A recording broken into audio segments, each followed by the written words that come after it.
Hello सांग माने good morning जय जगन्नाथ केमती अच्छा आशा कर बहुत भल थे। आज दिन मोर आरंभ होगला। आपण मैंने देखु समय हम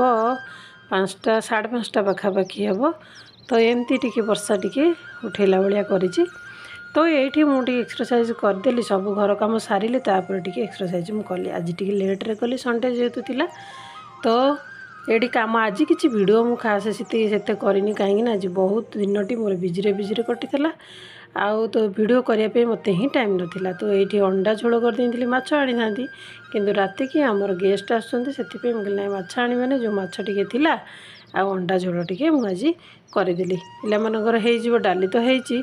आमती ही खाईदेबू आमती ही करी संध्या बेले मुझे जगुदी गेस्ट आसार नणंद मैंने आसी आउ जा आसला तो ये रोषेईबास अलरेडी सरला रोषे चिकेन कषा है मटन झोल होती मटनटा सी आणिक आसते आउ चिकेन आणिक आसते तो ये चिकेन कषा है मटन झोल हो काकुड़ी सलाड समस्त लगी जाए ये बहुत प्रकार कथा चली मजा मस्ती चली कथबार्ता होचु तापर ये खावाई बसी पड़लु ये समस्ते बसी जाइचु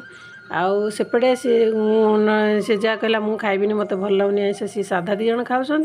आम खाऊँ आमिष तो आज छोट भिडियोटी आपण सुट करी तो भिडियोटी भल लगे लाइक करेंगे न्यूथ्रे सब्सक्राइब करेंगे तो सांग मैंने तो मिठा पिठा एमती केते जिन आनी मुझे भिडियो करने को ही भूली जाइए क्षीर मिठा परियापत्र एमती सब केते कौन सब आणिक आसी तो सी अना 2-3 दिन चली प्रोग्राम अच्छी तो रखुची सांग नेक्स्ट गोटे देखा कथा।